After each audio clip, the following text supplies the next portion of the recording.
이런 상황에 대처하기 위해서 정부에서는 인력 수급 지원 대책을 추진했습니다. 살펴보면요. 외국인 근로자를 대폭 확대하고 농촌 인력 중개센터를 통한 인력 중개를 확대하는 등 사전 대책을 추진했는데요. 구체적인 내용 한번 말씀해 주실 수 있을까요? 네, 외국인 계절 근로자가 아예 들어오지 못했던 시기와 비교하면 올해는 준비가 좀 있었습니다. 외국인 계절 근로자를 입국시키는 데 있어서 농촌 인력 중개센터가 과거에 좀 음성적으로 브로커를 통해서 들어오는 경우가 많았는데 이걸 공공 영역에서 가능하면 지역 농협이라든가 지자체가 직접적으로 좀 운영하도록 하는 방식을 택하게 됐는데 뒤에서도 살펴보겠지만 이게 이런 측면이 있습니다. 과거에는 음성적으로 이렇게 들여오게 되면 한 농가에 오게 되면 이 농가에서 모든 걸 다 책임져야 됐습니다. 그러면 한 달 정도가 필요한데 그러면 이 외국인 계절 근로자 입장에서는 이곳에 가서 일하려고 하지 않을 겁니다.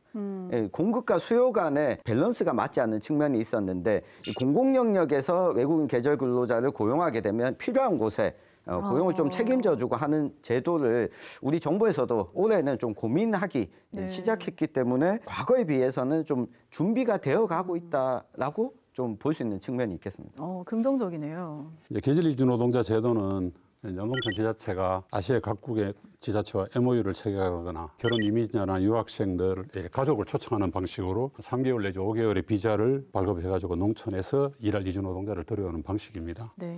농촌의 특성을 고려해서 단기간 이주 노동자들을 고용하는 제도라서 농가의 필요성 혹은 시기의 적절성 등이 잘 맞아떨어지지 않아가지고 한계가 있습니다. 그럼에도 불구하고 한국의 농민들은 이 제도를 이용해서라도 인력 부족 현상을 해결할 수밖에 없는 현실이다.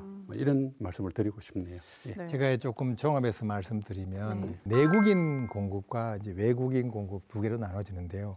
내국인 공급에 대해서는 인력 중개 센터를 통해서 각 그 시군별로 거의 한두 개 정도가 있습니다. 물론 지자체가 하는 데가 있고 또 농협이 하는 데가 있고요. 그다음에 공공기관에서 농촌 일손 돕기 하는 그런 그게 보통 보면 많을 경우에는 의성 같은 경우는 한 1,500명 내외가 공급이 되고요. 그다음에 이제 우리가 들으면 체류형 농작업해서 많게는 한 달, 적게는 보름, 더 적게는 대학생 같은 경우에 이제 3, 4일 정도 하는 그런 분야 있고요.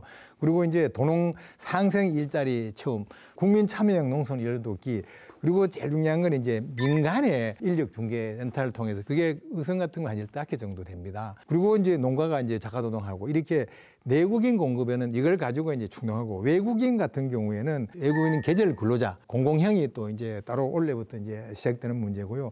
그다음에 이제 지역 특화형은 일반 이제 분야이기 때문에 뭐 합니다만은 이게 앞으로 이제 우리 좀 확대될 수도 있는데 지금은 뭐 그런 사회고 다양한 분야로 해나가고 있기 때문에 이게서 이제 과거에는 이렇게 피스밀로 가다가 지금은 중앙정부 또 시군들이 계획을 해서 인력 중개 상황실도 만들고 해서 체계적으로 해나간다고 말씀드리겠습니다.